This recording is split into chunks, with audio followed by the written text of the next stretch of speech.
반갑습니다. 한번 기도하겠습니다. 하나님 아버지 감사합니다. 하나님께서 그 얼굴을 우리에게 향하시고 오늘도 주의 은혜로운 빛을 우리에게 비추시되 주의 인자한 말씀을 들리시며 하나님의 선하신 형상들을 보여주시니 감사합니다. 곧 우리 주 예수 그리스도를 알게 하시는 하나님의 은혜라. 진리의 말씀이 있어서 우리가 주의 얼굴을 뵙나이다. 지금도 가르치셔서 우리의 마음이 주님의 얼굴을 대하는 영광을 얻게 하소서. 감사하고 우리 주 예수 그리스도 이름으로 기도하옵나이다. 아멘.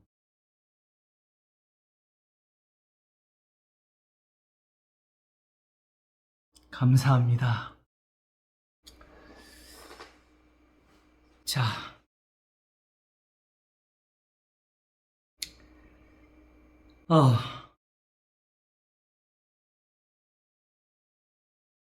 요즘 우리가 만날 때마다 좀 큰 게 터지는 것 같지요? 그래서 거꾸로 마치고 나면은 제가 걱정이 돼요. 왜냐하게 되면은 사실은 다음 주를 할 게 없어요. 매주일마다 저도 하나씩 배워가는 중이니까. 그냥 세상 표현으로 그냥 하루하루 먹고 삽니다, 저도. 오늘은 이 부분을 하고 싶습니다. 히브리서가 생각을 못했는데,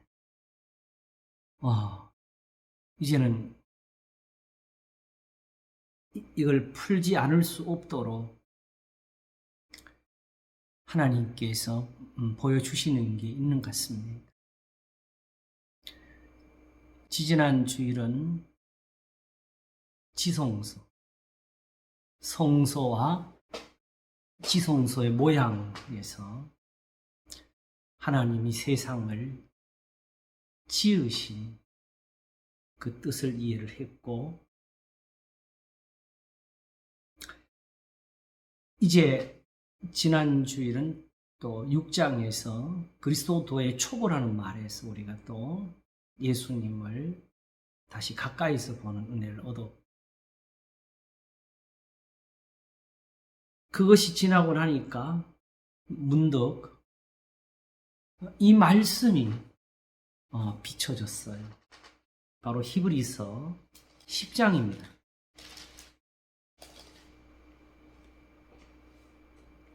히브리서 10장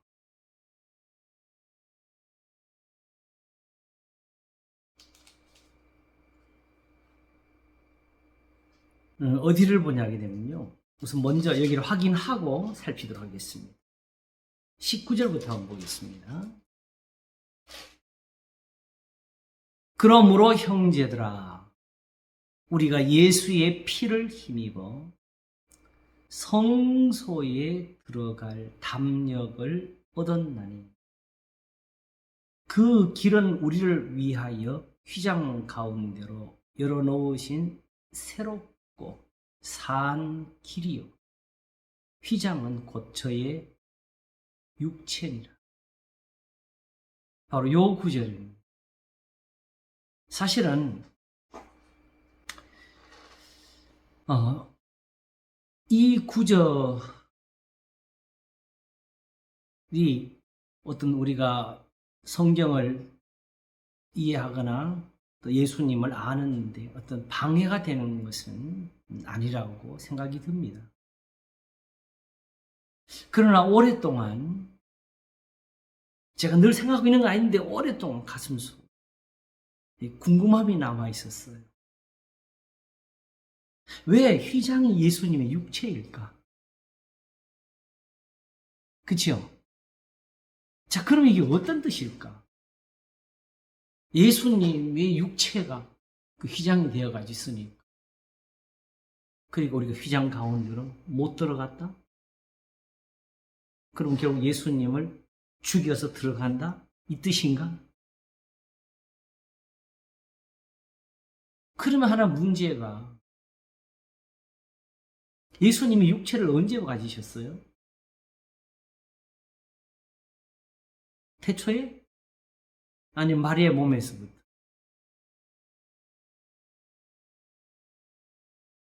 예수님의 육체는 마리아의 몸에서 시작되는 겁니다. 그렇기 때문에 우리가 소위 신학적으로 기독론을 할 때에 예수님의 탄생이 매우 중요하게 되는 것은 완전한 사람이 되지 못하셨으면 속죄가 이룰 수가 없는 것이라는 점에서 그랬지요. 왜냐하면 그리스도의 죽으심으로 오늘 예수의 피를 힘입어 성소에 들어갈 담력을 얻었다고 했는데,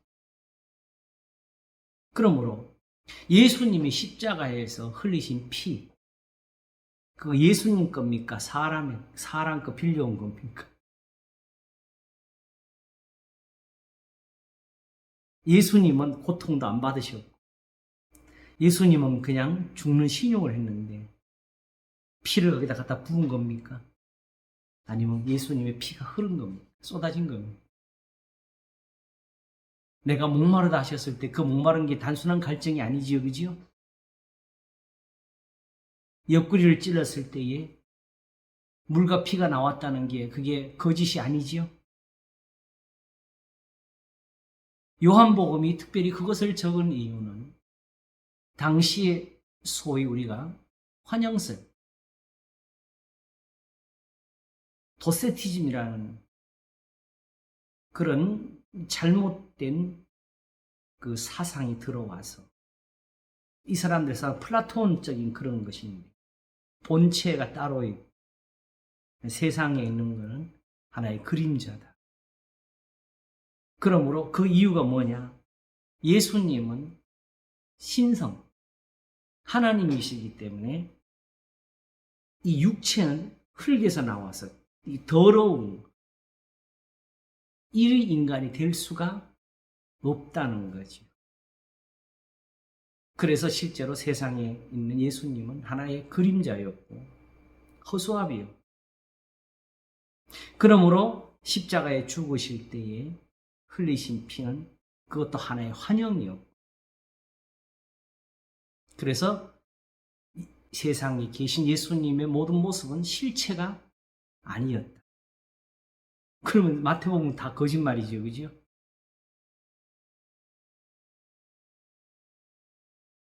이렇게 하는 사람들의 그 주장의 배경 속에는 이런 것이 또 흐르게 됩니다. 그들은 본질적으로 그 헬라적인 사상에서 구원이라는 것은 빨리 육신을 벗어나는 것, 그래서 저 본체가 있는 곳으로 가는 거라는 거죠.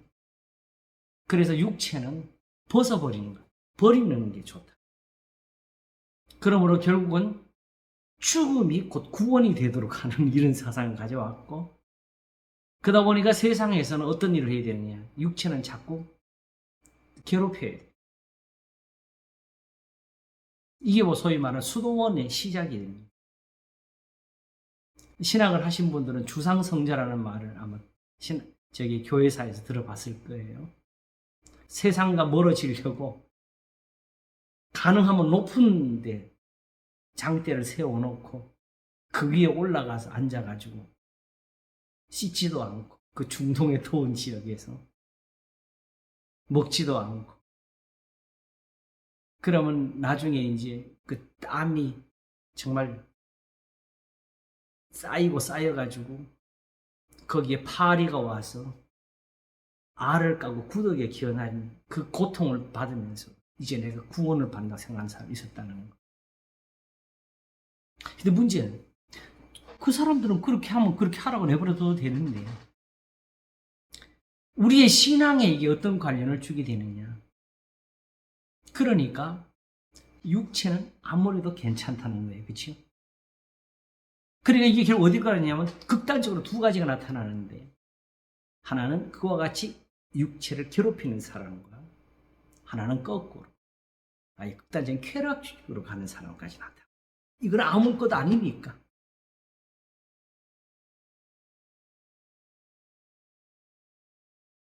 그러니까 결국 무엇이 되느냐? 그런 식으로 영적인 추구를 하다 보니까 마치 유대인들이 성전에다가 모든 것을 거는 것처럼 그들은 이 세속의 삶을 떠나는 것에 모든 걸 걸어버렸어요. 그러니까 결국 뭐가 문제가 되죠? 유대인들은 성전에다가 모든 걸 걸면서 하나님의 계명을 버리게 되는 것처럼 이 사람들은 그런 식으로 영적인 은혜에 들어가기를 힘쓰다 보니까 또다시 하나님의 계명을 소홀히 하고 그래서 사도 요한이 결국은 이걸 쓰기 위해서 요한의 말씀에는 특별히 다른 성경보다도 요한복음, 요한 1, 2, 3서는 집중적으로 뭐에 대해 쓰지? 너희는 서로 사랑하라. 왜 이걸 집중적으로 쓸까요? 히브리서가 밝히는 것처럼 형제 사랑하기를 계속하고 요 사도 요한도 아직 누구에게 보냄받은 사도지요? 유대인들에게. 그래서 요한 1서를 쓸 때에 처음부터 들은 것에 거하라. 처음부터 들은 것에 거하라. 태초부터 있는 생명의 말씀이 관하여 이런 것은 이방인들은 이해를 못하는 언어들입니다.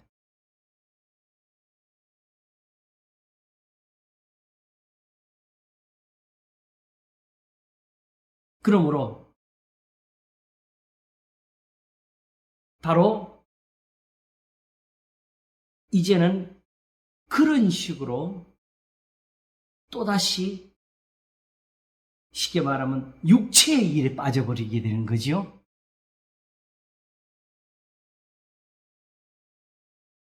골로새서가 약간 그걸 언급을 했어요. 이미. 어디다 언급을 했냐면 우리 다시 한번 2장을 잠깐 살펴보겠습니다. 여기를 접어놓으시고요.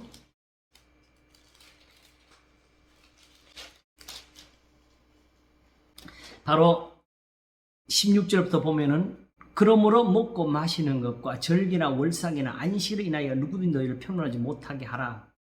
이것들은 장래일의 그림자이나 몸은 그리스도의 것이니라 하면서 누구든지 일부러 겸손함과 천사 숭배함을 인하여 저희 상을 빼앗지 못하게 하라.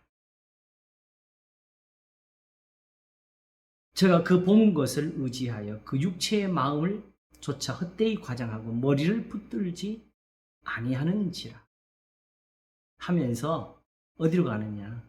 바로 23절.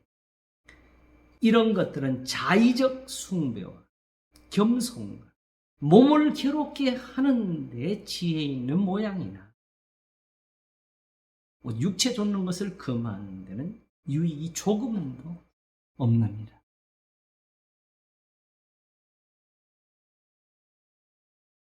사실은 유대인들에게도 금식이 있었어요. 그렇죠? 그들의 금식도 어쩌면 이미 여기에 들어가 있었을지 모릅니다. 그리고 이 부분을 디모데 후서에 가게 되면 디모데 전서에 가게 되면 조금 더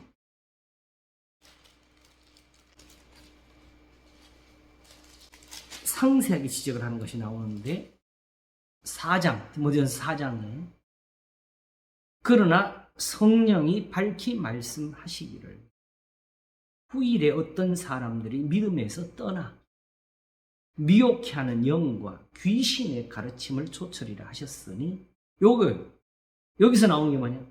자기 양심이 화인 맞아서 외식함으로 거짓말하는 자들. 선한 것을 보일 게 없으니까 이런 식으로 경건을 과장하는 거지요. 어떻게? 혼인을 금하고 식물을 폐하라 할 터이나 식물은 하나님이 지으신 바니 믿는 자들과 지리라 하는 자들이 감사로 받을 것입니다. 식물을 파는 금식을 얘기하는 거죠. 자, 결혼을 하는 게 경건합니까? 하지 않는 게 경건합니까? 이거는 다 괜찮은, 어느 교회에서 다 괜찮은 거예요. 결혼을 하면 결혼하는 대로 거기에 경건의 비밀이 숨어 있고요. 그렇지 못한 사람은 한편으로는 따지게 되면 결혼에 대한 비밀에서는 관련이 없지요. 오히려 결혼한 사람들이 죄를 지을 수가 있는 것은 맞아요. 그러나 어찌되었든 그렇기 때문에 혼인을 하지 않은 게 더 그것이 자체로 경건하지는 않습니다.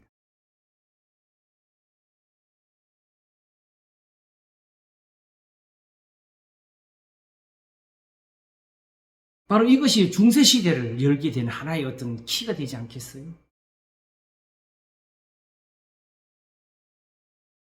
그러므로 하나님이 지으신 대로 돌아가자. 하나님이 지으신 모든 것이 선하며 감사로 받으면 버릴 것이 없나니 오직 뭐가 필요해? 하나님의 말씀과 기도로 거룩하여 지은. 여기 하나님 말씀 뭐죠? 이제 뒤에 이어졌는 게 바로 경건이지요. 이제 디모데 전서의 전체에서 가르치는 대로 교회에서 직분을 세울 때나 모든 선한 일을 가지고 기준으로 삼는 거지요. 3장도 그렇고 5장도 그렇고 무릇 6장은 사실상 거의 결론 삼아서 나오는데 6장 3절부터 볼게요. 누구든지 다른 교훈을 하며 바른 말, 곧 우리 주 예수 그리스도의 말씀과 경건에 관한 교훈에 창념치 아니하며 이렇게 안 하고 금식이나 주장하고 고행이나 만들고 하면 이 사람은 누구냐? 4절에 저는 교만하여 아무것도 알지 못하고 변론과 언쟁을 좋아하는 자니 중세시대의 특징이 잘 나타나 있어요. 마음이 그 다음 이로써 투기와 분쟁과 회방과 악한 생각이 나는 중세시대의 특징이 이렇게 하면서 결국은 자기들이 내린 결론 가지고 사람을 죽인 데 썼어요. 마음이 부패하였지 진리를 잃어버려 경건을 이익의 재료로 생각하는 자들의 다툼이 일어나는 거예요. 그러나 치족하는 마음이 있으면 경건이 큰 이익이 되는 일. 어떻게? 우리가 세상에 아무것도 가지고 온 것이 없음에 또한 아무것도 가지고 가지 못하리니 우리가 먹을 것과 입을 것이 인주 족한 줄로 알 것이니라. 이게 뭔 뜻일까요? 돈 벌지 말라는 겁니까?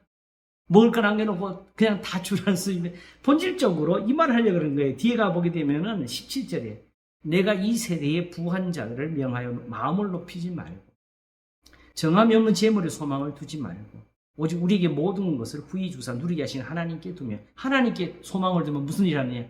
구제를 해요.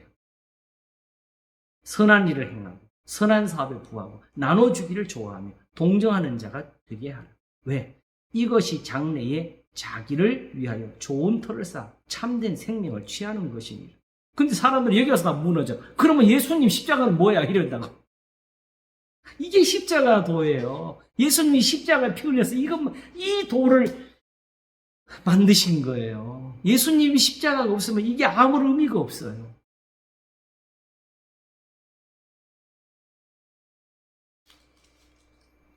그래서 이런 걸 떠나서 맨 여기서 벗어나가니까 뭐가 나와요? 다툼이 나오는 거지. 성경이 말씀하지 않은 어떤 교리적인 다툼. 다툼은 항상 교리에서 나와요.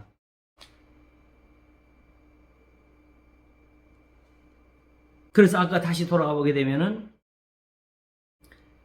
결국 11절에 가서 이 말씀하게 되죠. 오직 너 하나님의 사랑아 이것들을 피하고 의와 경건과 믿음과 사랑과 인내와 온유를 좇으며 믿음의 선한 싸움을 싸우라.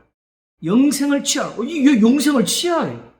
예수님 믿고 영생 다 얻은 건데 우리 생각에는. 그래서 우리 생각이 얼마나 지금 잘못된 건지 보여주는 거지. 이게 다 세속적인 해석이었지. 있는 대로 성경을 있는 대로 받아들일 수가 없어. 이를 위하여 내가 부르심을 입었고 많은 증인 앞에 선한 증거를 증거하였다. 이걸 위해서 부르심 받았다. 그 오늘 소위 말해서 디모데전서, 후서, 디도서를 목회 서신이라고 하는데 목사들이 할 일이 뭔지를 보여주는 거잖아요. 교회에서 할 일이 이걸 가르치는 거예요. 만물을 살게 하신 하나님 앞과 본디오 빌라도를 향하여 선한 증거로 증거하신 그리스도 예수 앞에서 내가 너를 명하노니 우리 주 예수 그리스도 나타나실 때까지 점도 없고 책망받을 것도 없이 이 명령을 지키라.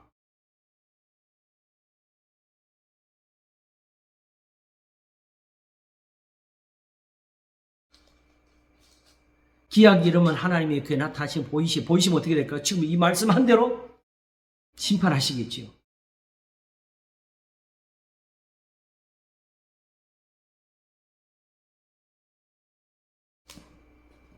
사실은 디모데 후서에 가게 되면 더 심각한 게 보이죠? 벌써 1장과 4장에 나오는 게 아시아에 있는 사람들이 다 바울을 버렸대.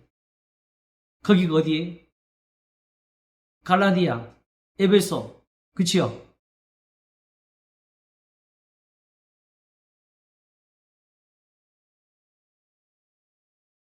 그리고 처음 자기와 함께한 사람들이 지금 하나도 안 남았대. 누가만 있다고.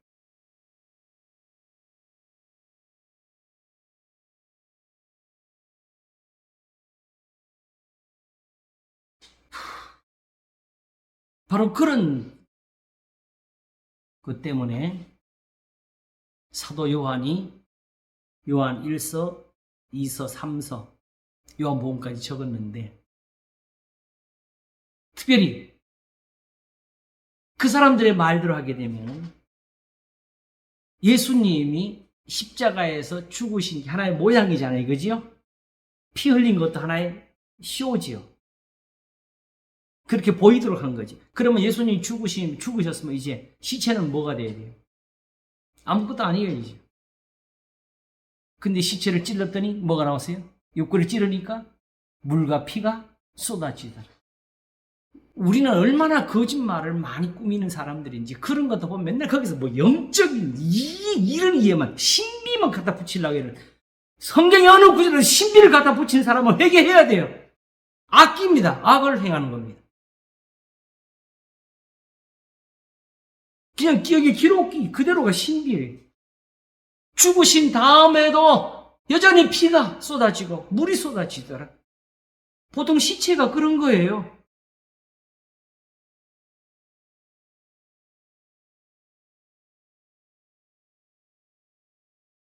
그걸 증명하려고 쓴 거예요.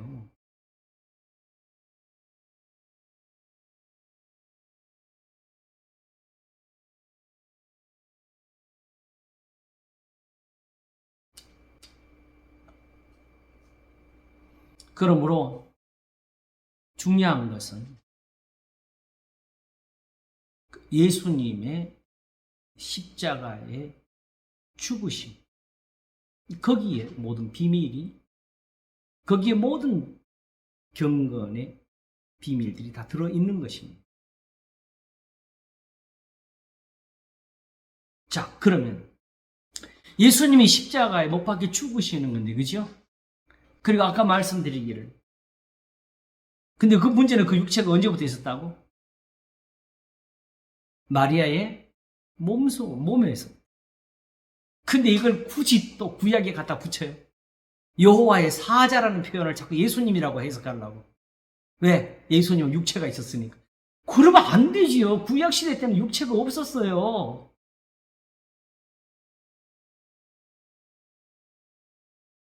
아니, 성경을 다 망가뜨리지요. 성경은 없어.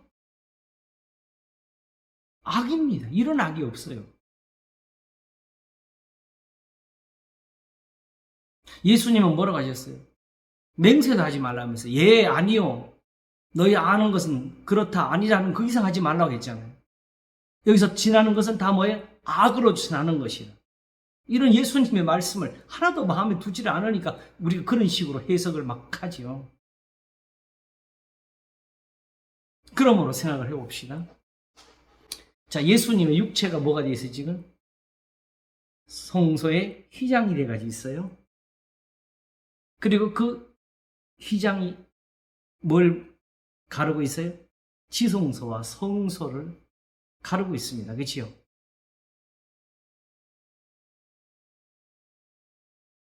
그런데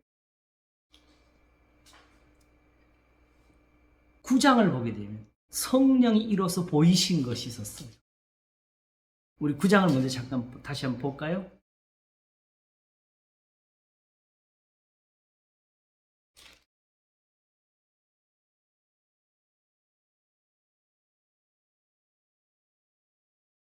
아, 8절. 성령이 이로써 보이신 것은 첫 장막이 서 있을 동안에 성소에 들어가는 길이 아직 나타나지 아니한 것이라. 그렇죠?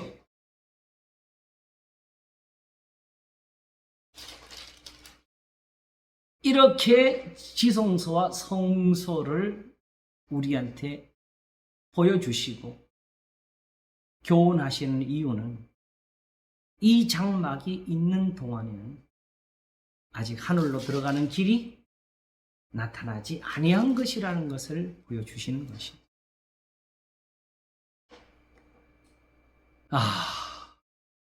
그러면 문제는 그 휘장이 문제네요. 그치요? 자, 이 휘장이 있어야 되겠어요? 없어야 되겠어요? 네? 없어야 되겠어요? 휘장이 막고 있으니까, 그지요? 그럼 마침 또 마태복음 보게 되면 예수님이 죽으실 때 숨을 거두시니까 그때 무슨 일이 벌어졌죠? 성소의 휘장이 위에서부터 아래로 쫙 갈라졌어. 그야말로 이 히브리서의 교훈을 하나님 진짜 시각으로 보여주신 거지요. 이제 이거 필요 없다. 그러면은 처음부터 그리스도 육체가 문제가 되지 않습니까? 오히려 예수님 육체가 그걸 막고 있으니까 그러니까. 예수님 죽이시니까 이제 열렸다. 그런데 그러면 처음부터 예수님 육체를 안 가지고 있는 게 더 낫지.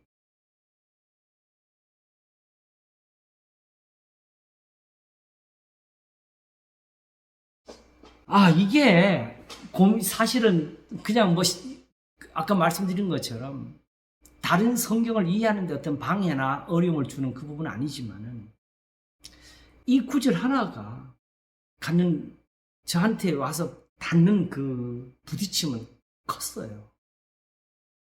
왜 그러냐 하게 되면 제일 중요한 게 뭐지?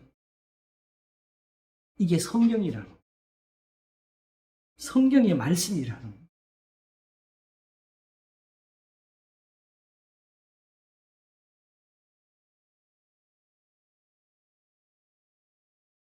그러므로 이 말씀이 의미하는 것이 무엇일까? 왜 예수님이 성소의 휘장이었을까? 근데 이제 오늘 제가 특별히 이걸 기억을 하면서 오늘 여기에 대한 뜻을 우리가 함께 듣고자 하는 이유는 뭐 같아요? 그냥 그래서 그랬구나 하는 이 정도가 아니고 이것이 바로 우리가 또한 하나님의 은혜를 경험하는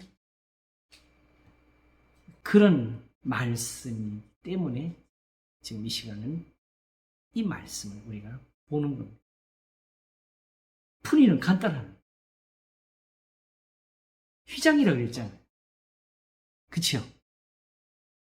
자, 지난번에 설명할 때는 사실은 휘장에 대해서 직접 설명한 것이 아니고 지성소와 성소 사이에서 이렇게 지성소가 성소와 나뉘어서 함께 있는 이 장막, 이 성전이 존재하지를 못했다면 첫째는 제사장이 설 자리가 없었다는 거지요.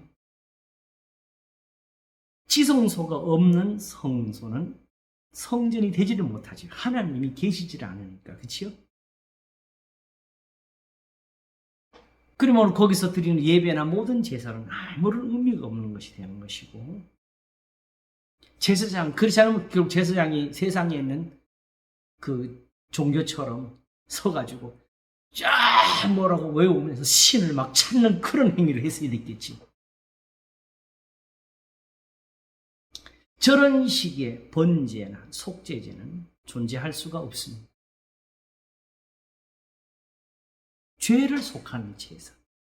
제사장이 가지고 있는 어떤 능력이나 제사장이 가진 어떤 은사에 의해 가지고 예배가 좌지우지되는 그런 제사가 아니었잖아요. 이제 말씀에 의지한.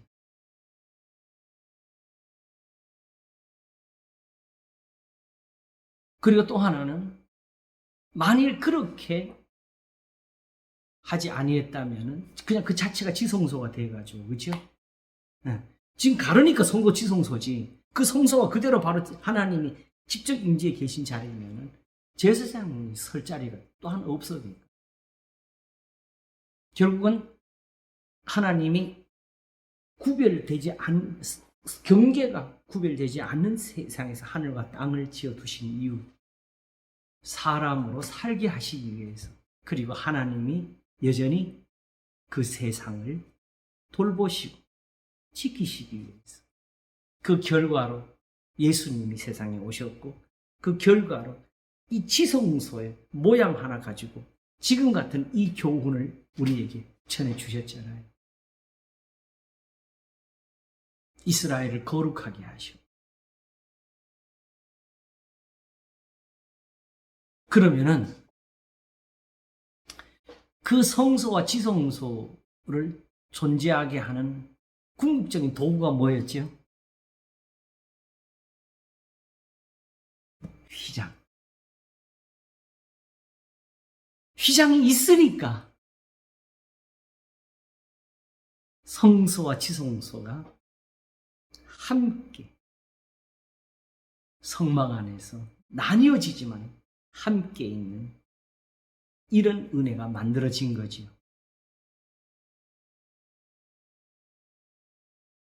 그러면은 이제 이 말씀을 우리가 거기에 비춰서 생각해요. 휘장이라는 것이 단지 막는 게 아니라 그랬잖아요. 지난번에도 그랬지요. 하나님 이렇게 가르쳐놓은 것은 하나님 막아가서 너는 여기 못 온다 이런 걸 가르치는 게 아니라 그랬잖아요. 오히려 하나님이 그들과 함께 계신 것을 깨닫게 해주는 것. 그들을 교훈하시기 위해서, 하나님의 일을 하시기 위해서. 그러면 성소는 휘장이 있어요. 그죠? 근데 예수님이 변신하고 지성소에 와 있는 건 아니었잖아요. 바로 지금 세상의 하늘과 땅이 그와 같이 존재하게 되는 그치요? 가림보다는 두 개를 이어주는 그 휘장 같은 역할.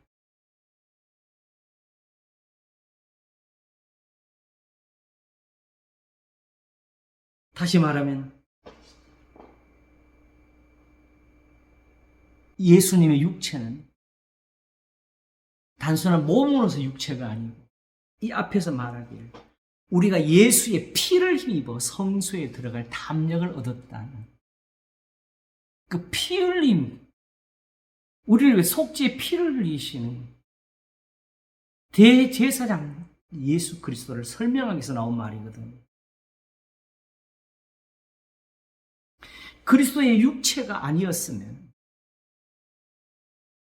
이런 하늘과 땅이 존재할 수가 없었습니다. 왜? 제가 전에 이 말씀을 드렸지요. 에덴 동산에서 땅을 저주하신 거기서부터가 은혜의 시작이라. 왜냐?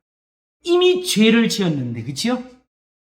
그냥 죽기가 아까우니까 좀 살다가 죽으라는 게 아니고 하나님이 뜻을 이루시기 위해서, 아담의 구원을 위해서 일을 시작하신 거잖아요. 그래서 땅은 누구한테 주시고 아담에게 주시고, 주신 대신 어떻게 했어요? 그 땅은 아담 때문에 저주를 받고 수고의 양식을 먹는 세상으로 바뀌어버렸지요. 그리고 해도 그때부터는 죄인을 비춰.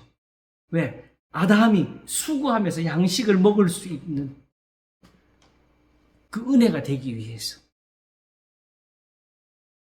달도 그렇고 모든 하나님이 지으신 것들이 이제는 죄인을 구원하시는 하나님의 은혜가 되어버렸습니다.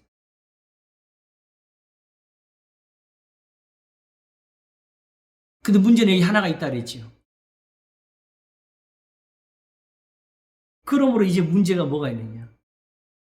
죄인을 위해서 은혜를 베푸셨으니까 아담 이후에 한 사람도 구원을 받지 못하더라. 땅을 저주하신 그 하나만 가지고도 하나님은 그 값을 내셔야 되는 거예요. 이게 일반 은총의 가치죠. 이걸 따라하면 꼭 한 번 더 할게요. 이거 굉장히 중요한 거. 다시 한번 설명해 주세요. 우리는 예수님이 십자가에 피 흘린 것을 그냥 우리 죄를 위한 것이라고 단순하게 해석을 했잖아요. 그러나 로마서 3장 가면 뭐라고 나와요? 곧 이때에 자기도 의로우시며 또한 예수 믿는 자를 의롭다래 하십니다. 왜? 하나님이 지금 사실은 죄를 간과하시고 넘어가거든요. 현실적으로. 그리고 그 죄인들을 의롭다 하시거든요. 그럼 이 일의 제일 문제는 우리는 하나님께 은혜를 받아가지고 감사합니다 할렐루야 하면 그만이지만 하나님은 그렇게 하셔도 되냐는 문제가 나오는 거지요. 안 그래도 욥을 보시고 욥과 같은 사람이 없다 하시면서 복을 주신 것 때문에 사단이 대적을 했잖아요. 그런데 하나님이 불의를 하시면 어찌 사단이 가만히 있겠어요? 그래서 로마서 3장에서 하나님이 불의하시면 어찌 세상을 심판하시기로 그랬어요. 우리는 하나님을 몰라요. 왜 모르느냐? 우리는 그냥 신인 줄 알아요. 갖다 바치면 되는 줄 알아요. 빌면 되는 줄 알아요. 근데 의로우신 분이라는 걸 몰라. 거짓말을 못하시는 분인 걸 몰라요. 그러므로 하나님이 지어진 이 세상, 하나님께서 여기서 능력과 기적을 행하시기 위해서 필요한 건 하나님의 의로우십니다. 하나님이 그걸 할 수 있는 권리를 가지셔야 돼요, 스스로. 이게 하나님 만드신 세상이에요. 왜 하나님이 율법의 1.1에게 반드시 변하지 않고 다 이루셔야 되느냐? 그걸 그렇게 되도록 세상을 지으셨기 때문에 그래요. 그래서 세상을 없애기 전까지는 하나님 이 법을 바꿀 수가 없습니다. 그러면 하나님이 거짓말 하시는 분이에요. 이걸 우리는 몰라요. 이러니까 우리는 사실은 하나님 앞에 그냥 영광 돌린다면서 거짓말장으로 만들어요. 하나님은 거짓말해도 되는 분이라 생각해요. 의로우신 분인데 하나님은 권세가 많으니까 세상에서 권력자들이 막 자기 기분 나쁜 사람들 막 죽이는 것처럼 해도 되는 줄 알아요. 그러나 요나를 우선 대표로 들어봅시다. 요나가 뭐 했어요? 하나님 앞에 노골적으로 거역을 했고 나중에는 뭐라고 했어요? 하나님이 호박농굴 올렸다가 그걸 말라 죽이니까 내가 죽을지라도 옳다고 하면서 하나님께 대들었잖아요. 오늘날 교회에서 목사한테 그렇게 해가지고는 아마 그냥 온전히 교회 다니는 사람이 많지 않을 거예요. 근데 하나님은 그 요나를 오히려 사랑하셨어. 이 호박농구로 네가 심지도 않은 건데 이렇게 네가 아끼는구나. 저 니느웨의 성에는 좌우를 분별치 못한 언약 같은 12만 명이 있다. 하나님이 이방인들을 그냥 미워하시지 않습니다. 아브라함의 후손들이 400년 만에 가나안 땅에 돌아오게 된 이유는 아모리 족속의 죄악이 아주 관영치 아니었기 때문이었어요. 그러므로 우리가 해석한 걸 가지고 성경을 해석하면 안 됩니다. 그리스도에 대해서, 하나님께 대해서, 구속에 대해서도 우리는 지금 너무 세상적으로 이해하는 게 많습니다. 그러니까 구약 성경에 없는 말을 신약 성경에서 우리가 해석한 걸 끌어와가지고 어거지로 갖다 맞추지. 구소자서 해석이 언약신앙이라니. 그렇게 끼워 맞추면 안 돼요. 우리가 깨달은 거,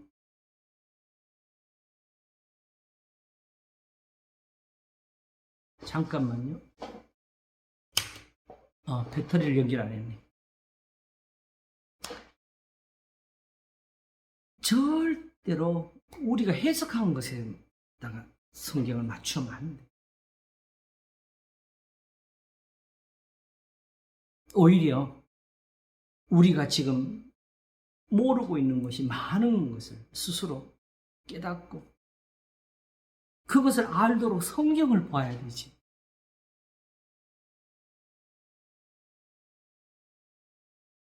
자,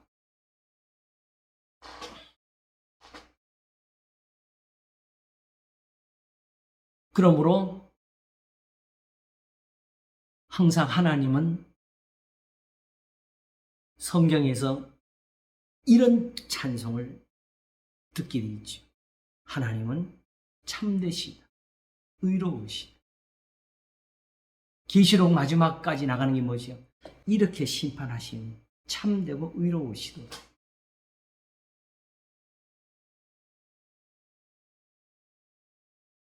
그냥 하나님이니까 마음대로 하시는 거 없습니다.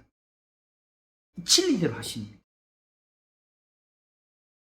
바로 다윗이 성전을 지으려 하다가 하나님이 못하게 하시니까 그때 깨닫고 두려워한 게 뭐였지요? 내가 이런 성전을 지어 드린다고 기뻐하시는 분이 아니구나. 다만 내가 하나님 앞에 잘 섬겨서 얻은 은혜가 아니구나. 하나님은 다만 하나님의 말씀 때문에 진리대로 행하신 것 뿐입니다.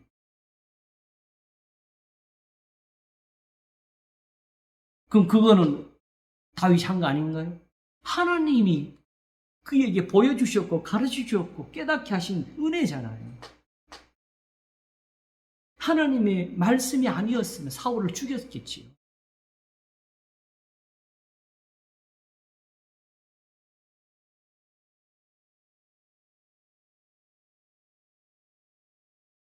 그러므로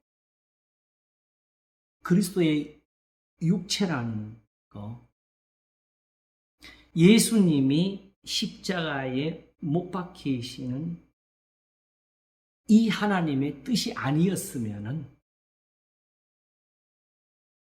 아담이 범죄했을 때 세상은 끝났고 또 이게 아니었으면 처음부터 이런 세상을 만들 필요도 없었어요. 왜? 이 세상 어떤 세상이죠? 하늘이 하나님의 영광을 선포하고 궁창이 그 손으로 하신 일을 나타낸도다. 날은 날에게 말하고 밤은 밤에게 지식을 전하니 언어가 없고 들리는 소리도 없으되 그 말씀이 세계에 통하고 그 소리 온 땅에 통하고 그 말씀이 세계 끝까지 이르다. 하나님의 말씀이 통하는 세상.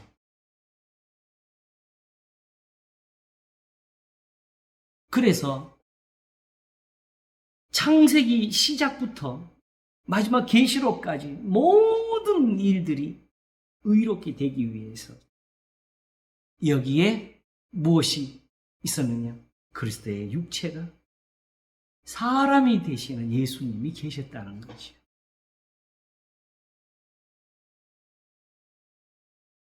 그래서 지금 우리가 받는 이런 은혜를 설명하기 위해서 제사와 예물이 아니고 이제 그리스도 예수 안에서 얻는 은혜라는 걸 설명하기 위해서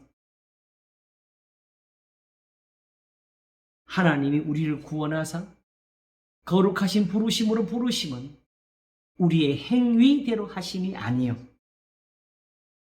하나님께 예배를 잘 드렸고 내가 나가서 전도를 많이 했고 내가 선교사가 되었고 내가 선지자가 되었고 내가 능력을 행했다고 내가 귀신을 쫓아가 된 것이 아니고 예수님 말씀처럼 하나님 아버지의 뜻대로 행하는 사람. 어떤 사람?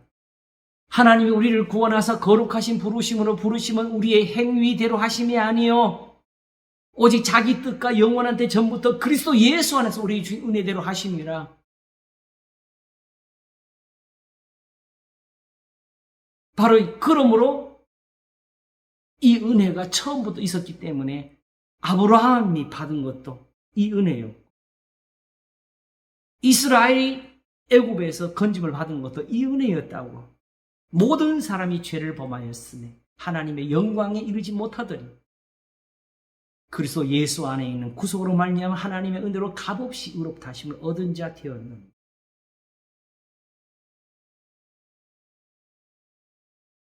모든 것이 그리스도의 은혜였습니다. 결국 이렇게 말하는 히브리서가 13장과 무슨 결론을 내려요? 예수 그리스도는 어제나 오늘이나 영원토록 동일하십니다.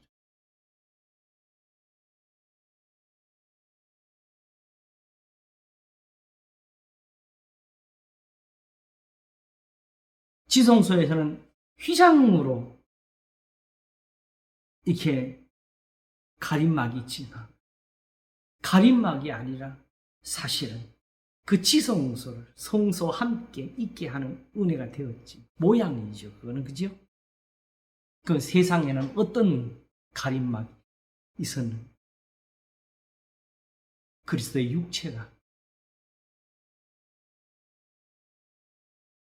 그 성소와 지성소 가림막처럼 하늘과 땅을 잇는 하나님의 은사가 되어 있던 거라. 처음부터 그리스도 안에서 창조하신 거지요. 자, 이 부분을 확인하기 위해서 우리 골로새서 1장을 한번 보겠습니다.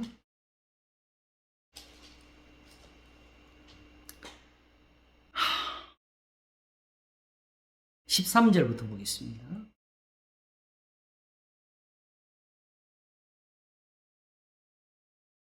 그가 우리를 흑암의 권세에서 건져내사 그의 사랑의 아들의 나라로 옮기셨으니 그 아들 안에서 우리가 구속고 죄사함을 얻었도다 하면서 그는 보이지 아니하시는 하나님의 형상이요 모든 창조물보다 먼저 나신 자니 만물이 그에게 창조되되 하늘과 땅에서 보이는 것들과 보이지 않는 것들과 혹은 보좌들이나 주관들이나 정사들이나 이건 세상에 있는 것들을 가리켜 아시겠죠?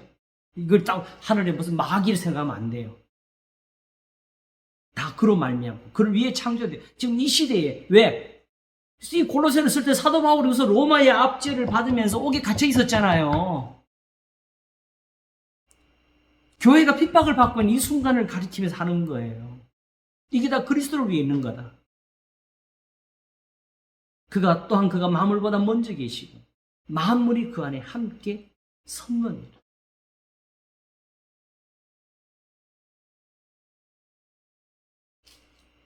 그럼 느부갓네살은 누구를 위해서 있었어요? 그리스도를 위해서 있었던 거죠. 로마의 가이사는 그리스도를 위해서.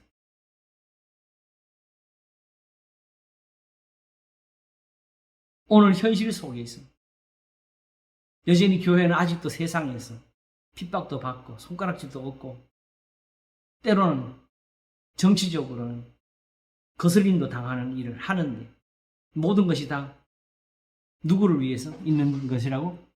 그리스도를 위해서 있는 것입니다.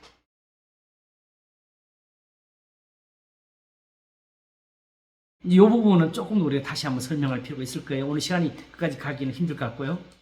근데 이제 궁금을 남겨놓으면 또 이제 우리도 다시 성경 볼 이유가 또 나오겠죠. 자,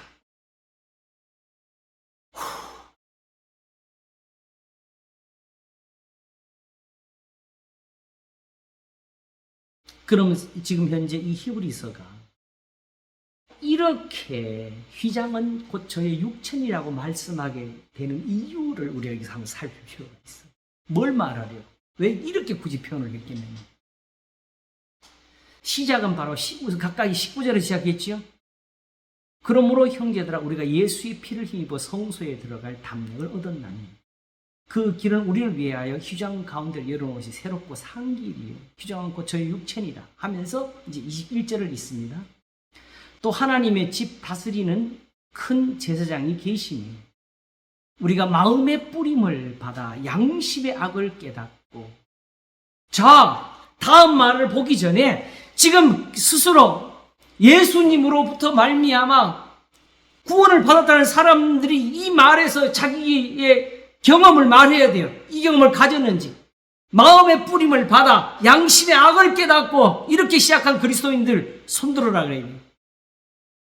못했으면 지금부터 해야 됩니다.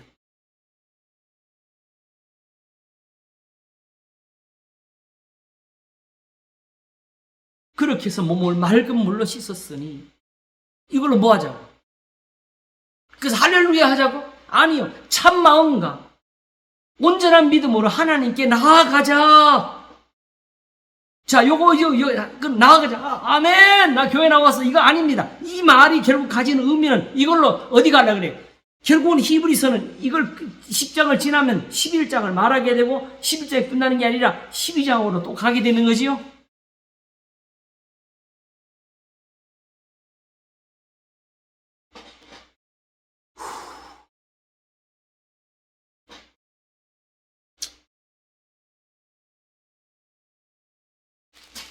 그리고 12장 지나면 뭐가 나오지요? 아까 말한 13장이 나오잖아요. 형제 사랑하기를 계속하고 학대받는 일 생각하며. 그치요?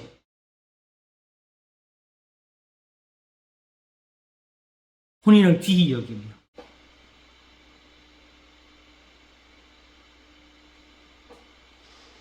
돈을 사랑치 말며 하나님의 말씀을 너에게 이루고 인도하던 사람들이 행실과 믿음과 그들의 종말을 주의해 보면서 그들의 믿음을 본받으라고 예수 그리스도는 어제나 오늘 영원토록 동일하시니라고. 오직 선을 행함과 서로 나눠주기를 잊지 말자. 이 같은 제사는 하나님이 기뻐하시는 일. 이런 것이 없이 양과 소만 드린 제단만 쌓는 제사는 하나님이 기뻐하지를 않으신다고 이 말 하려고 히브리서가 지금 이거 하려고 지금 처음부터 따지는 거예요. 지난 시간부터 우리가 말씀했지 어디를 보든지 결론에 가 있어야 된다고.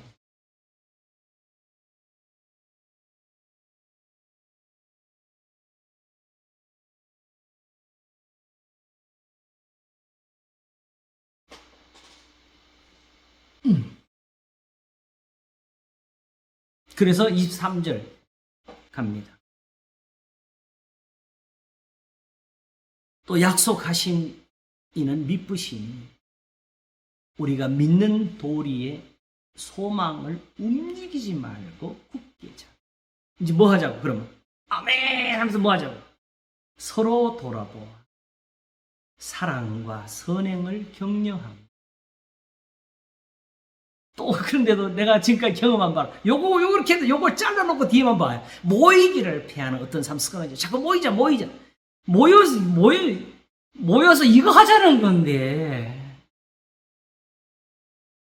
형제 사랑하기를 계속하자는 건데 언제 모였어요? 예루살렘에서 모였을 때 했잖아요. 흩어지기 전에. 서로 돌아보아 사랑과 선행을 격려하며 이 같은 제사는 하나님이 기뻐하시니 지금 자꾸 율법으로 돌아가 제사를 지금 따지. 히브리서 같은 율법으로는 온전한 어떤 것 할 때 이 율법은 그 율법의 제사 행위를 가리키는 겁니다. 계명을 가르치는 게 아니에요. 근데 우리는 그걸 다 계명으로 오히려 거꾸로 갖다 붙여요.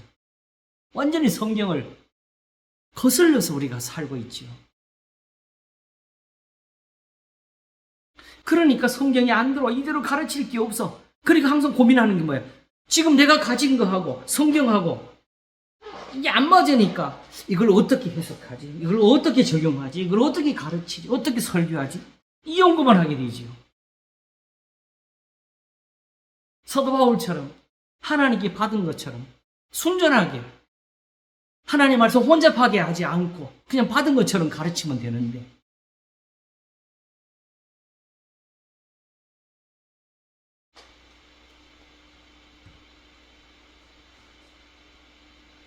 이게 바로 뭐예요? 약속하신 이는 미쁘신 이에서부터 나오는 거예요. 그렇죠? 이게 믿음이라고. 왜? 왜 이게 미쁨이죠? 구약에서부터 나오는 게 미쁨입니다.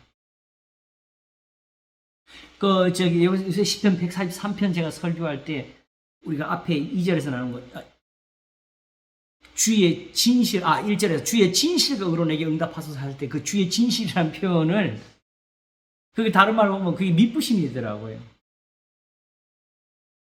하나님 미쁘심은 다른 것이 아니라 하나님이 행하신 데 있는 거지요.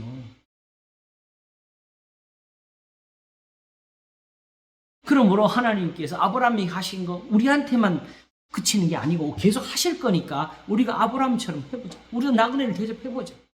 서로 돌아보아 사랑과 선행을 격려하며 우리도 아브라함처럼 이렇게 해서 복을 받을 거라.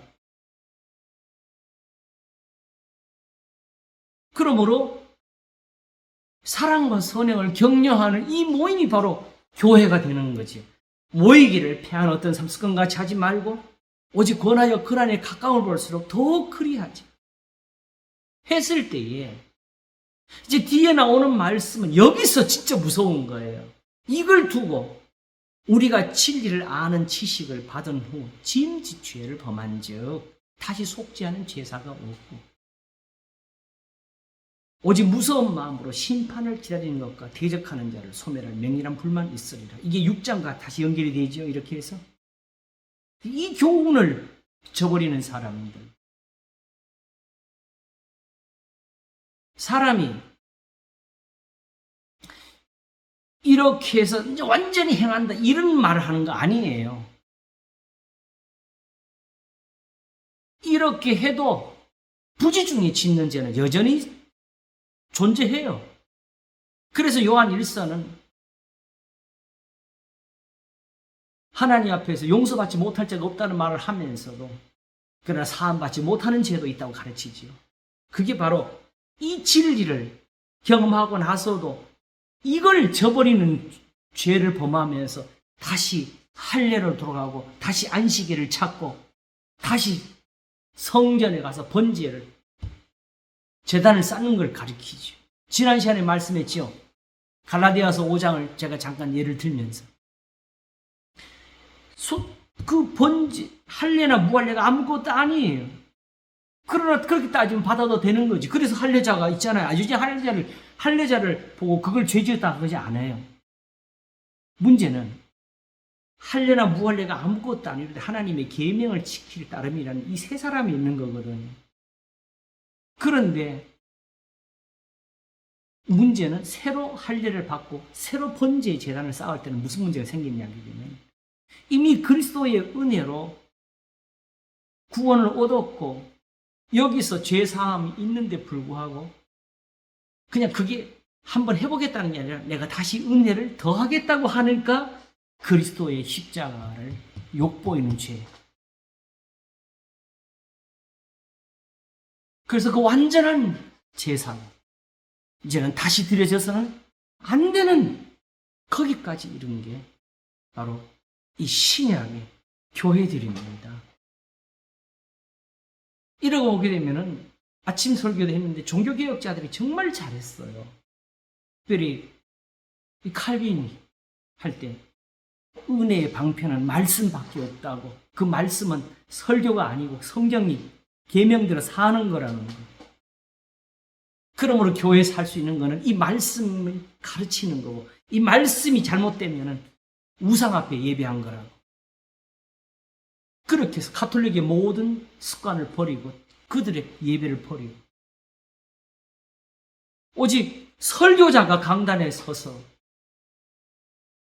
말씀을 가르치는 예배를 택했는데 이 말씀이 이렇게 전해지지 못하다 보니까 항상 가르치는 사람도 불안해. 오늘 내 설교에서 사람이 은혜를 못 받으면 어떡하지? 그게 결국 뭐냐면 설교자에 의해서 예배가 왔다 갔다 하는 이런 식이 돼버린 거죠.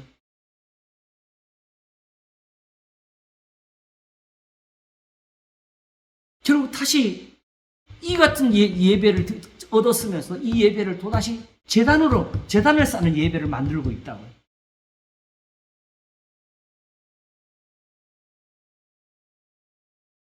설교는 말씀을 전하는 것보다가 그 재단에 헌신하도록 독려하고 감동을 만들어내는 기술이 되는 거예요.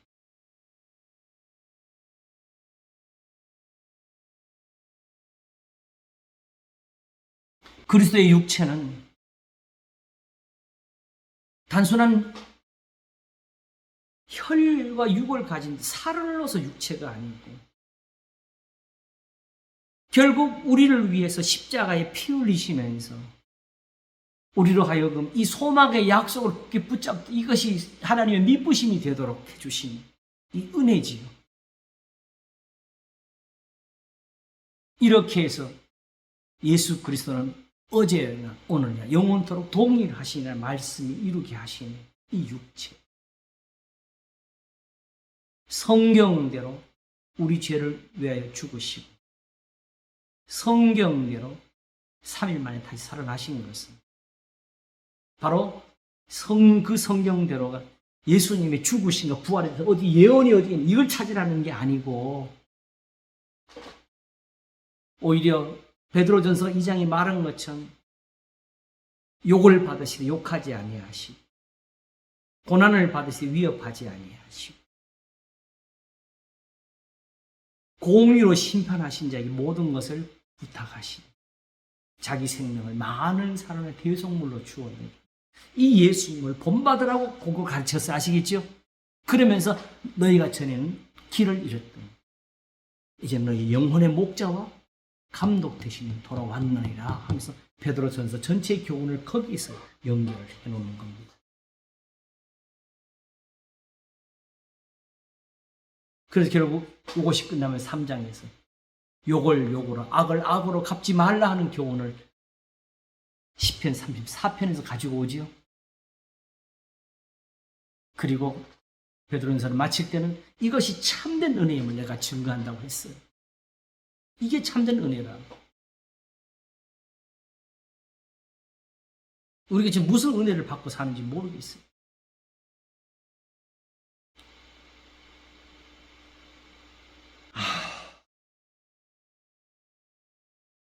사실은 여기 진짜 무서운 말씀이 있고 뒤에 있습니다. 26절부터 다시 읽을게요. 우리가 진리를 아는 지식을 받은 후 심지 죄를 범한 즉 다시 속지 않은 죄사가 없고 그 다음에 오직 무서운 마음으로 심판을 기다리는 것 대적하는 자를 소멸할 맹렬한 불만 있으리. 그럼 어떡하죠? 다시 제사가 없는데 다시 그리스도의 은혜를 얻는 길밖에 다른 게 없지요. 그죠?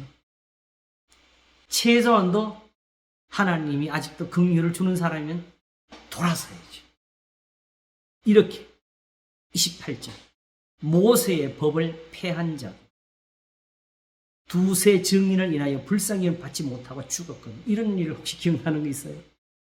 안식일 범한 어떤 사람을 돌로 쳐 죽이게 되지.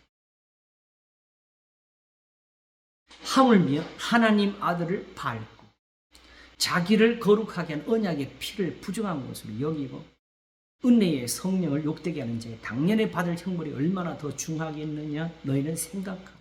오이 갑자기 여기 오니까 앞에가 또 다 잘라지는 것 같아. 성령으로 또 가버리잖아.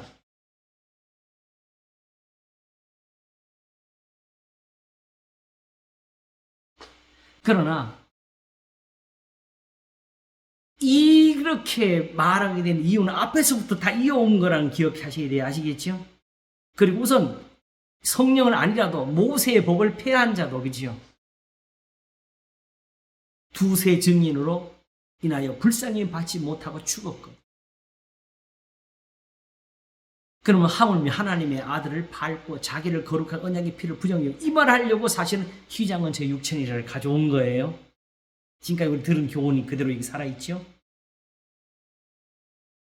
바로 그 시장이 저 6천이라는 말이 19절을 받아온 거죠. 예수의 피를 힘으로 성소에 들어간다는 거. 예수의 피가 결국 뭐냐? 하나님의 계명대로 살아간다는 걸. 사랑과 선행을 격려하며 여기 이게 예수의 피예요, 피. 그래서 예수님이 하나님의 계명, 예수님이 가르치는 말씀대로 서로 사랑할 걸, 그걸 두고 하신 말씀이 내 살을 먹고 내 피를 마시지 않는 사람은 생명이 없다고 하시는 거예요.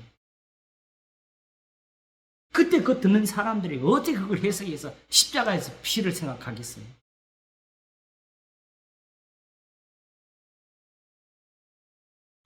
항상 언약신학적으로 구사주 생각하는 사람들은 뭐든지 갖다 거기에 끼워 맞추려고 구약에서 결국 아브라함이 제사할 때 아브라함이 그걸 해석을 해가지고 해요. 그러면 다른 사람들은 해석을 못해서 망한 거지.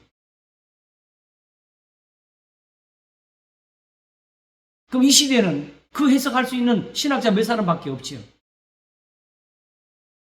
그 사람 말 다 듣고 배웠다고 그걸 외워가지고 성경 볼 때마다 그렇게 생각하는 사람 몇 사람이 있겠어?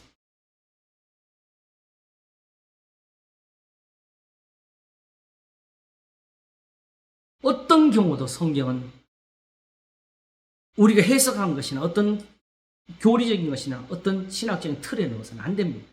그건 다 우리가 만든 거니까. 세속이 거기 들어가 있습니다. 그렇게 한 이유는 다 자기들이 본 거 외에 해석을 못하게 하려고 그런 거죠. 다시 말하면 성경도 입 닫으라죠. 자, 은혜의 성령을 욕되게 하는 것. 이 말을 하기 위해서 사실은 히브리서가 이걸 처음 쓴 게 아니고요. 왜 이런 표현을 썼는지를 우리가 잠시 보겠습니다. 이 예수님 시장은 육체라는 말 때문에 다음 시간에는 별 수 없이 히브리서 10장 전체를 한번 다 앞에 지금 말하는 여기 10장이 굉장히 중요한 게 있어요. 이사야 저기 시편 40편이 들어와 있거든요. 자, 우리 한번 어디로 보냐게 되면요. 우선 지금 방금 본 거 외에 히브리서 3장을 보겠습니다.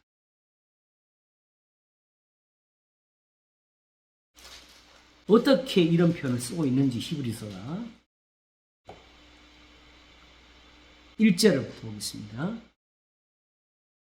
그러므로 함께 하늘의 부르심을 입은 거룩한 형제라, 우리의 믿는 도리의 사도신 대제사장이신 예수를 깊이 생각하라. 뭘 생각하라고요?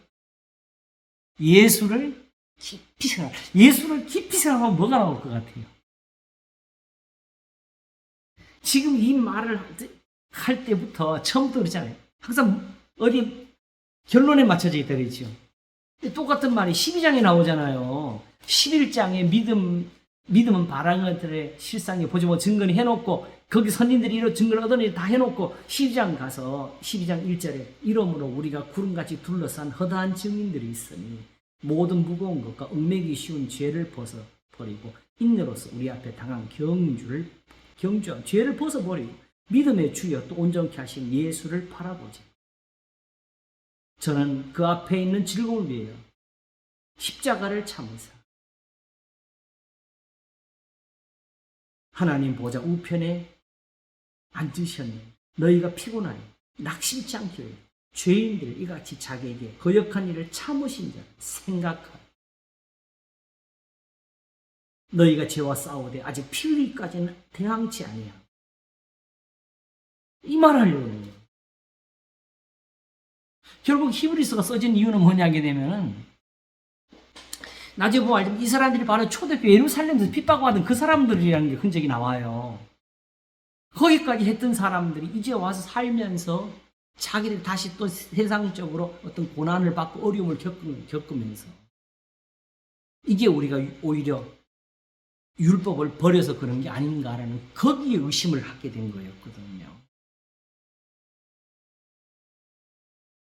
그래서 죄와 싸우진 안 하고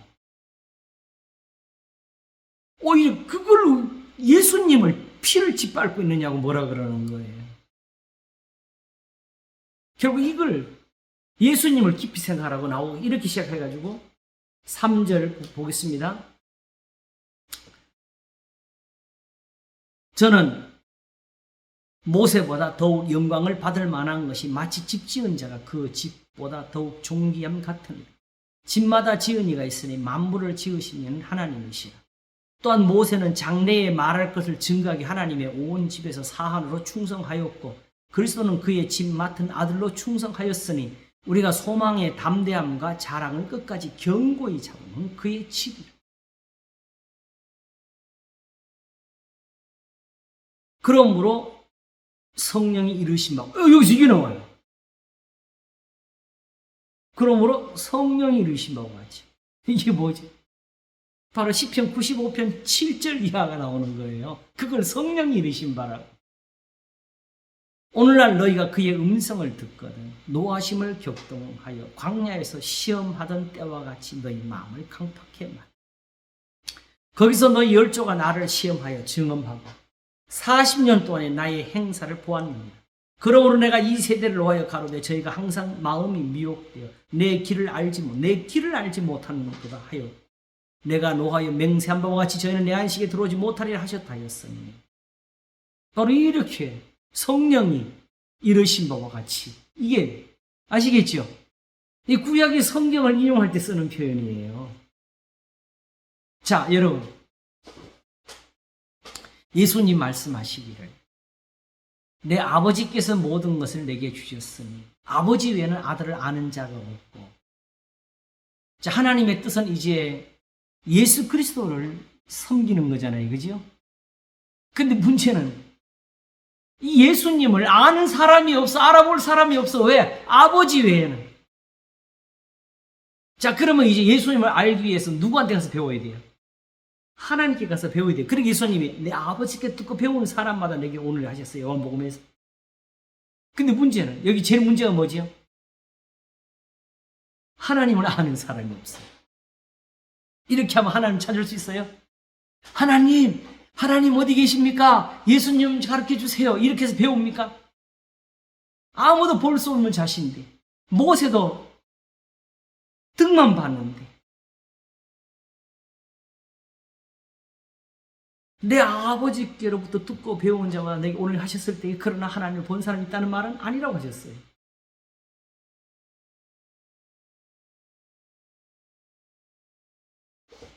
그런데 우리가 예수님처럼 예수님을 알기 위해서 어떻게 하나님께 배울 수 있을까요? 그 다음 예수님 말씀. 또 아들과 아들의 소원대로 계시를 받는 자 외에는 아버지를 아는 자가 없느니라 하셨어요. 그러므로 우리가 지금 이제 우리끼리 혼자서 구약 성경을 연구하고 율법을 연구해서 하나님 알 수 있냐? 아니, 예수님께 배워야 돼.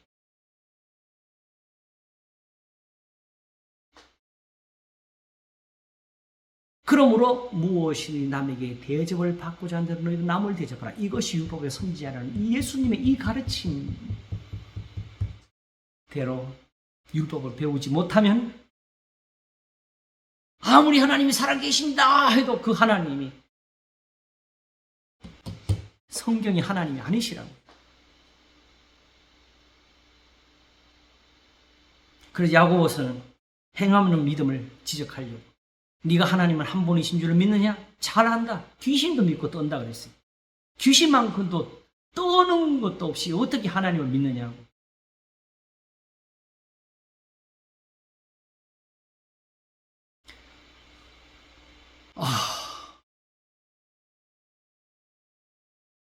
누가복음을 보게 되면은 사람들이 몰려왔을 때 예수님이 배를 청해가지고 띄워서 그 사람들을 가르치잖아요. 그죠? 그 가르침을 다 한 다음에 베드로 보고 깊은 데 가서 그물을 내리라 그러지요. 그 베드로가 아침부터 지금까지 그물을 내렸는데 얻은 것이 없습니다만 말씀을 의지해서 내리겠다 해서 내렸다가 2배의 차도로 고기를 건져 올렸는데 사람들은 놀래하는데 그때 베드로는 예수님께 뭐라 그랬어요? 주여 나를 떠나소서 나는 죄인으로소이다 그랬어요. 예수님 말씀을 들을 동안에는 그걸 못 깨닫다가 예수님 말씀을 이루는 걸 보면서 그러면 예수님 말씀대로 하게 되면 자기가 지금 뭐가 돼요? 하나님이 지금 살 사람이 못 된다는 걸 아는 거지. 그 말씀이 아무리 옳은 것이라도 저게 하나님이 저걸로 심판하신다는 걸 깨닫지 못하면 의미가 없어요.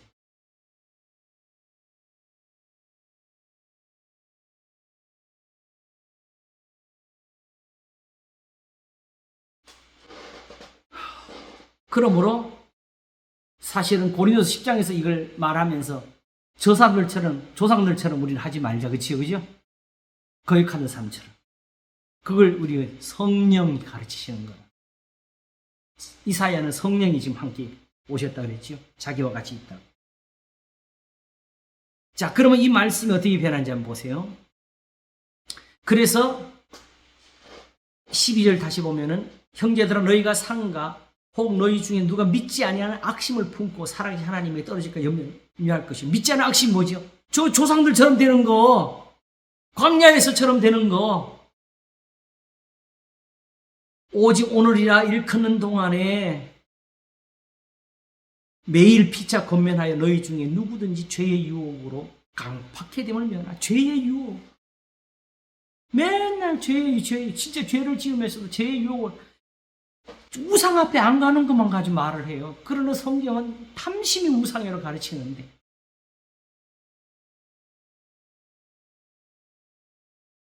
그렇게 하고 14절이 이어갑니다. 우리가 시작할 때에 확실한 것을 끝까지 견고히 잡으면 그리스도와 함께 참여한 자가 되리라 하면서 시작한 것이 뭐냐? 성경이 나오죠? 근데 이걸 잘 봐요. 이 성경이 뭔지. 오늘날 너희가 그의 음성을 듣고, 좀 전에 이거 누가 가르쳐 준 거예요? 성경이 쓰는 표현의 방법을 아시겠죠? 하나님을 알 수 없는 것처럼 성령도 우리가 알 수가 없는 영이에요. 만질 수가 있어요. 볼 수가 있어요. 그리고 본다 하더라도 이분이 성령이라고 알려면 전부터 성령을 보고 경험을 했어야죠.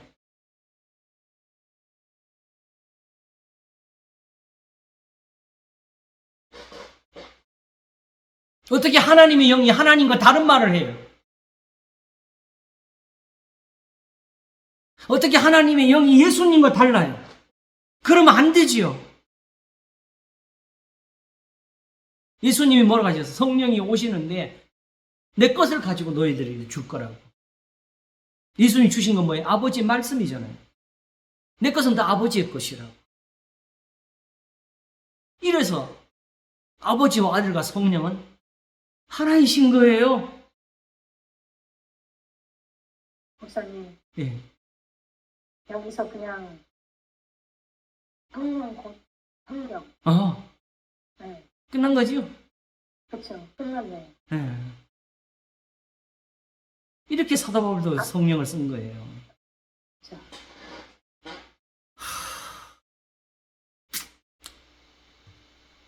자, 어느 정도 이제 좀 그 의미를 얻었지, 그죠? 자세한 거 우리 다음에 10장은 또 한 번 더 할 테니까 그때 좀 한번 자세히 다시 한번 정리를 해야 돼요. 굉장히 중요한.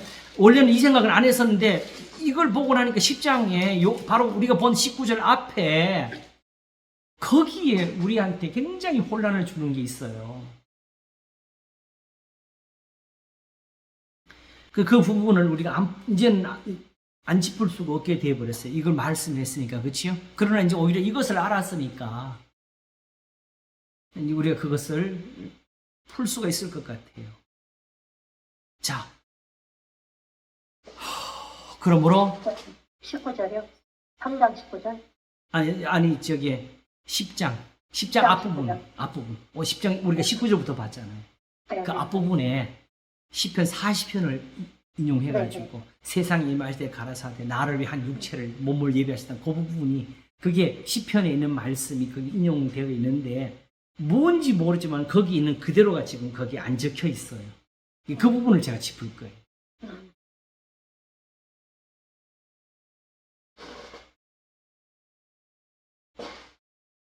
자,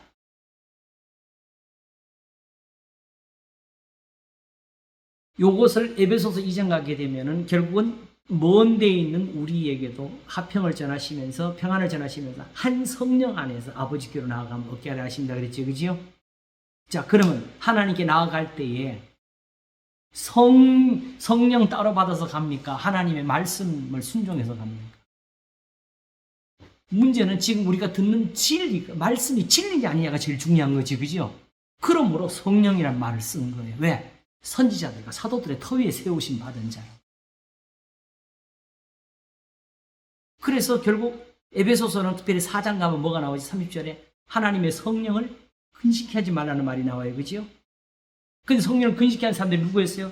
이사야 63장 가게 되면은 바로 출애굽한 사람들이지요. 광야에서 지금 하나님을 노악심했던 이 성령이 가르쳐주신 이 부분들.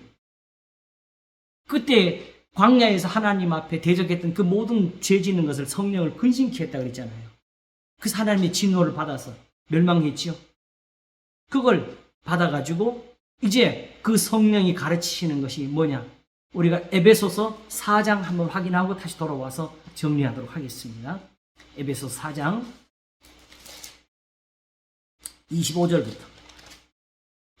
앞부분은 이게 같은 맥락이라 보시면 돼요. 뭐가 쓰여졌든 간에. 그런즉 거짓을 버리고. 앞에 건 새 사람을 입으라. 새 사람이 이거예요. 그런즉 거짓을 버리고 각각 그 이웃으로 더불어 참된 것을 말하라. 이는 우리가 서로 지체가 됨이니라. 이 지체라는 말은 유대인이나 헬라인이나 똑같다 이제는 그리스도 안에서 이 말입니다. 그러므로 같은 교훈을 받아야 되지 않겠느냐. 바로 함께 지체가 된 사람들, 아브라함이 받았던 은혜는 이거다. 분을 내어도 죄를 짓지 말며 해가 지도록 분을 품지 말고 마귀로 틈을 타지 못하게 하라. 도둑질하는 자는 다시 도둑질하지 말고 돌이켜 빈궁한 자의 구제할 것이 있기에 제 손으로 수고하여 선한 일을 하라. 무릇 더러운 말은 너희 입 밖에 늘리지 말고 오직 덕을 세우는 데 소용되는 대로 선한 말을 하며 듣는 자들이 은혜를 끼치고 하나님의 성령을 근심케 하지 말고 근심하게 하지 말고. 여기서 나오는 거예요. 이거 이렇게 하면 성령을 근심시키는 거예요. 왜? 이게 바로 구약의 말씀이니까. 이게 성령이 가르치신 거니까.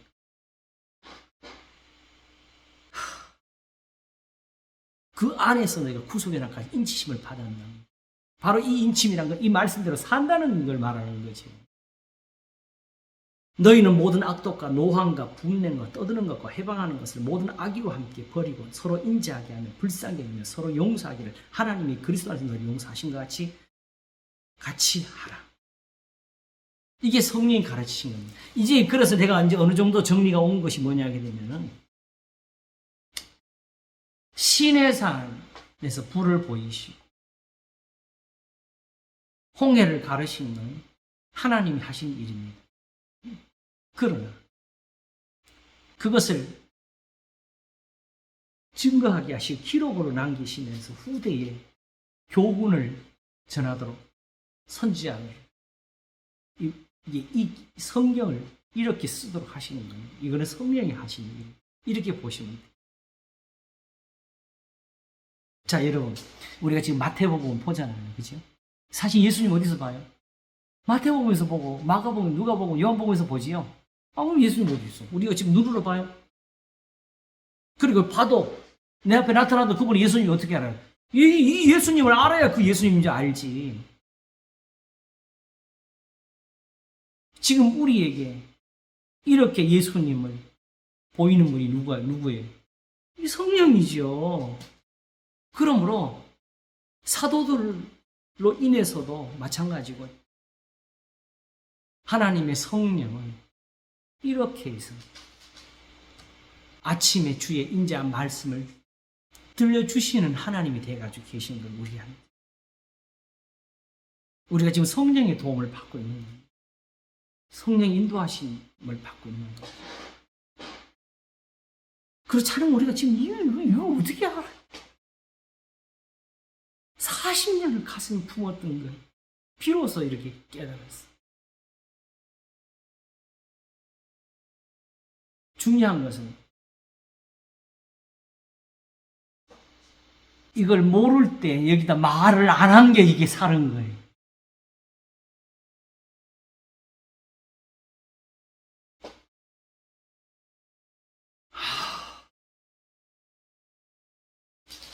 그러므로 결국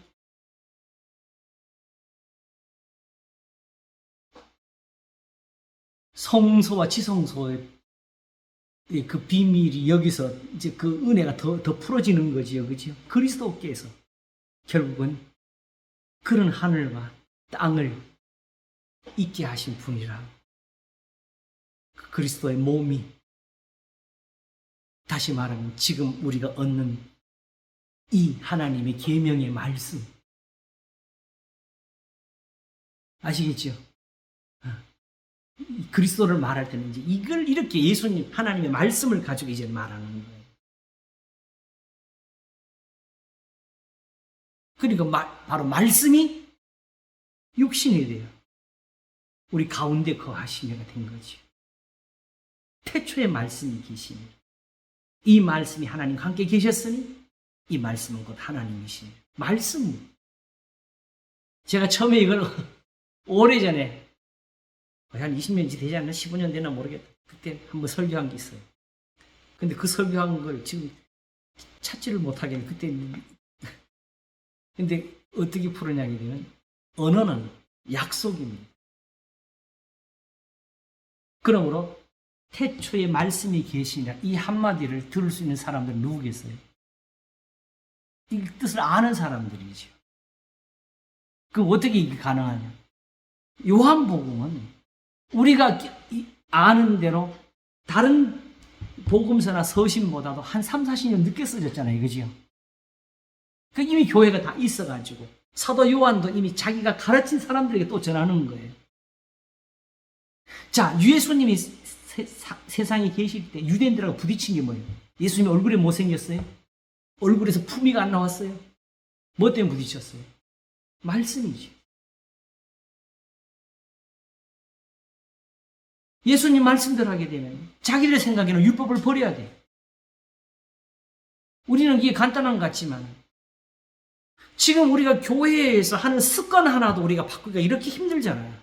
왜? 자기들은 그게 경건이라서. 혹시라도 그게 하나님 죄를 지을까 봐.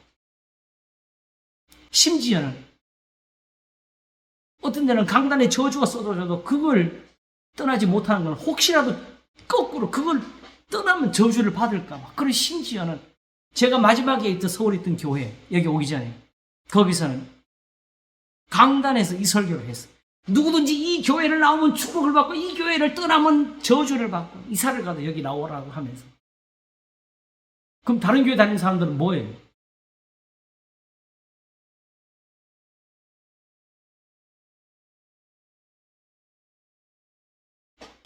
그런데 이제 성전과 제단을 헐어야 돼요. 이제는 제사를 그쳐야 돼요. 할례와 무할례를 이제는 따지지 말아야 돼요. 안식일도 이제는 따지지 말아야 돼요. 절기도 이제는 따질 필요가 없고 하나님의 계명을 빼놓고는 모든 것을 다 버려야 되는 이게 쉬운 겁니까?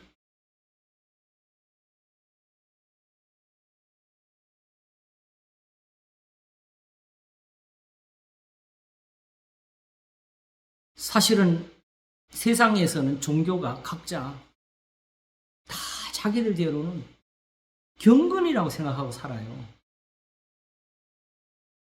그래서 우리가 신성모독이라는 게 저쪽에서는 아니고 거꾸로 우리는 무시해야 되니까 저쪽 가면 신성모독이 돼가지고 죽을 수도 있어요. 우리가 요즘 보게 되면 이슬람이 많은 문제가 돼가지고 있죠. 특별히 그 사람들은 그냥 기독교들은 다 죽여야 된대. 근데 그 사람들이 자기들 생각에는 뭐예요? 그게 선하다고 생각하는 거예요.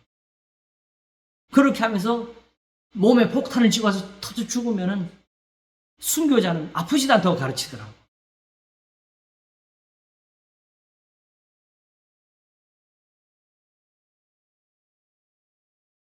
그들은 그렇게 하면서 자기가 구원을 받을 거라.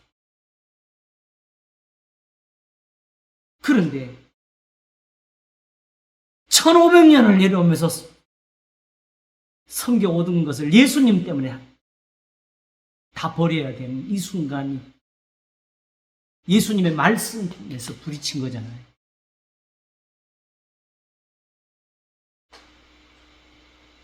예수님 미워한 거 단 거기 있었어요. 항상 성경이 예수님하고 유대인들 부딪힌 거 어디 와요? 그래서 말씀에서 와요.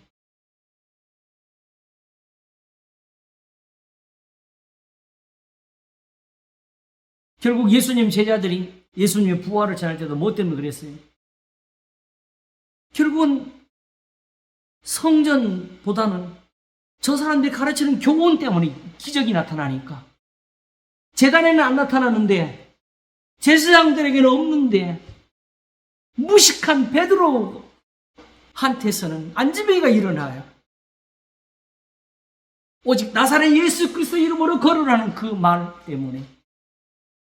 그리고는 성전에 모여가지고 예배를 드리고 기도를 하고 말씀을 배우고 재물을 팔아 가난한 자 나눠주소. 가서 하나님을 찬양하고 하나님 믿는 자들을 더해 가시고.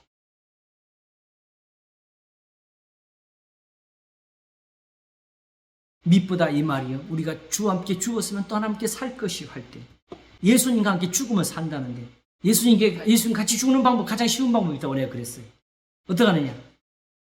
타임머신을 타고 2000년 전에 돌아가서 예수님 십자가에 죽으실 때 예수님 못 박는 자리에 가서 로마 군인들을 붙잡고 한국식으로 대두면 된다 그랬어요. 이놈들아, 나도 죽여라! 죽여! 나도 죽여봐! 이놈들아. 이렇게 하면은 같이 죽지 않겠느냐. 그때 제가 답을 드리면 예수님도 재판을 받고 죽었다. 그렇게 하면 죽인지 아니냐. 로마 군인이 한 대 치면서 가서 발 닦고 잠이나 자라 그러겠지. 미친놈 하면서. 그러나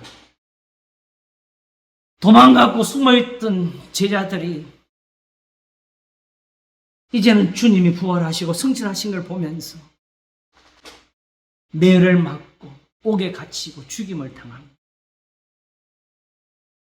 그리스도께 다시 살아나셨다 전파하니까 그 제자들을 그렇게 핍박하잖아요. 그러므로 예수님이 영문 밖으로 나가신 것처럼 예수님의 그 능력을 지지 못하면 유대인들에게 쫓겨나지 않은 사람은 그리스도인이 아닙니다. 예수님 뭐라고 하셨느냐? 모든 사람이 너를 칭찬하면 화가 있다 그랬어요. 왜냐? 예수님을 미워하는 사람도 있고 예수님을 따르는 사람들도 있었으니까. 이와 같이 너희들이 정말 내 제자면 나를 미워하던 사람은 너희를 미워할 것이고 나를 따르는 사람은 너희를 따를 것이고 모든 사람이 칭찬하면 화가 있다고 하셨습니다.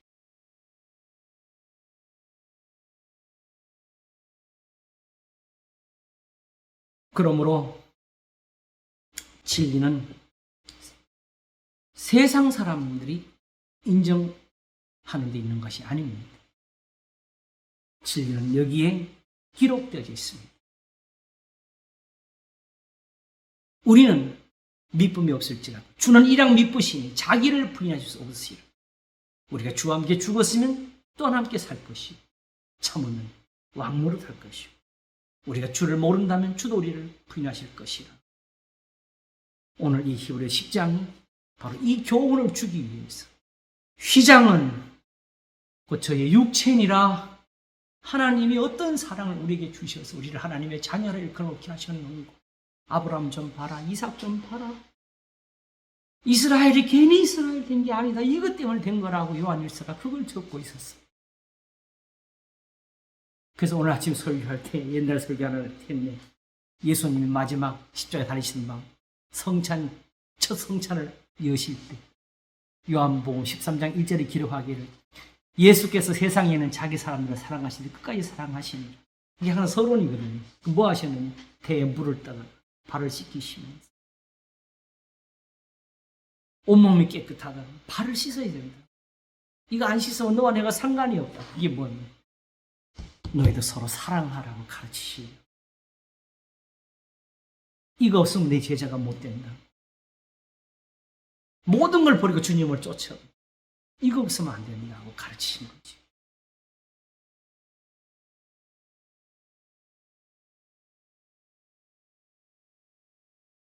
하나님이 이걸로 세상을 붙드신 거예요.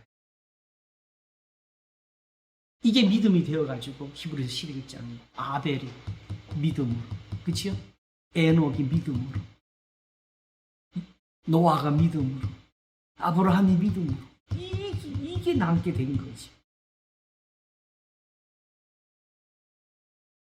그리고 낳고가 마침 마리아에게서 그리스도와 칭한 예수가 나심으로 만들어 그리스도께서 하나님의 정하신 대로 사람이 되셔가지고 그 육체를 내어주시고 피 흘려서 찢으시고 그 살이 말씀이 되게 그 피가 이 기록이 된 글자가 되게 하셔 나의 의는 그 믿음으로 말미암아 산 그리스도 희장 않고 저 육체는 이 말씀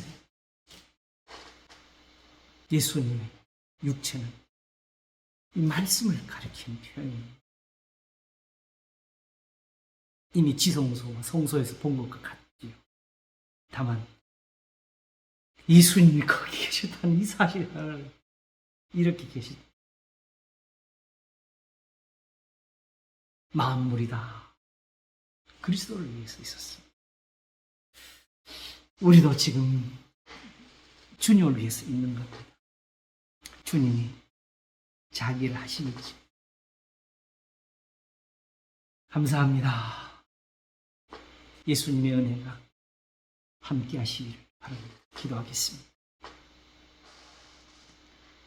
하나님 아버지, 하나님이 우리를 구원하사 거룩하신 부르심으로 부르시는 우리의 행위대로 하심이 아니라 오직 자기 뜻과 영혼한테 전부터 그리스도 예수 안에서 우리에게 주신 은혜로 하심이라.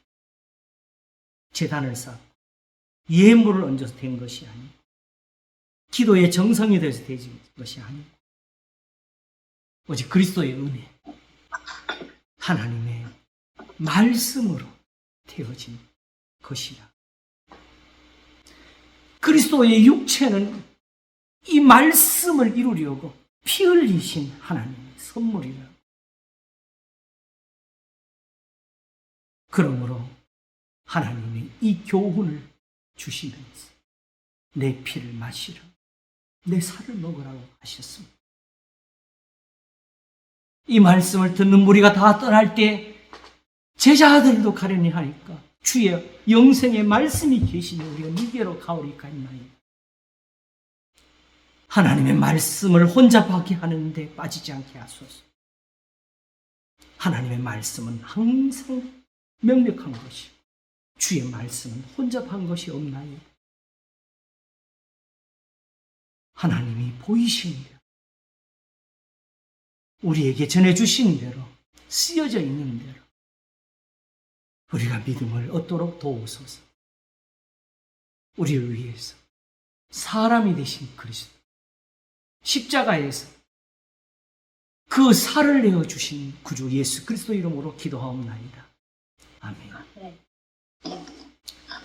감사합니다. 할렐루야. 감사합니다. 감사합니다. 수고하셨어요. 평안하세요. 안녕하세요.